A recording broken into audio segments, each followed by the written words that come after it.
So let's say you want to increase your compensation, but you're in a company where there's other investors. So there's conflicts of interest because the more you increase your compensation, the less the shareholders have remaining at the other end.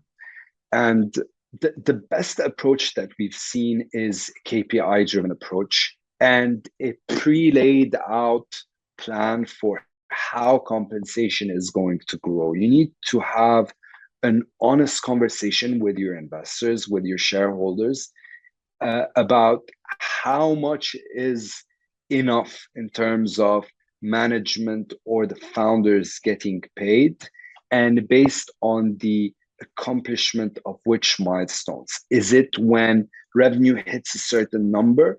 Is it when profits hit a certain number? And it's very difficult for a board or an investment team to say no to a pay raise when KPIs have been met, when the founding team has developed this intrinsic credibility in terms of managing the company, and when they've demonstrated that the interests of the shareholders really do come first. So, making sure that there's enough cash in the bank for liquidity, let's say 3 months of running expenses, making sure enough is being reinvested into sales, marketing, product development, which are the growth activities of the company. And then saying, you know what, we need to increase salaries because we've hit our targets for this year or this quarter.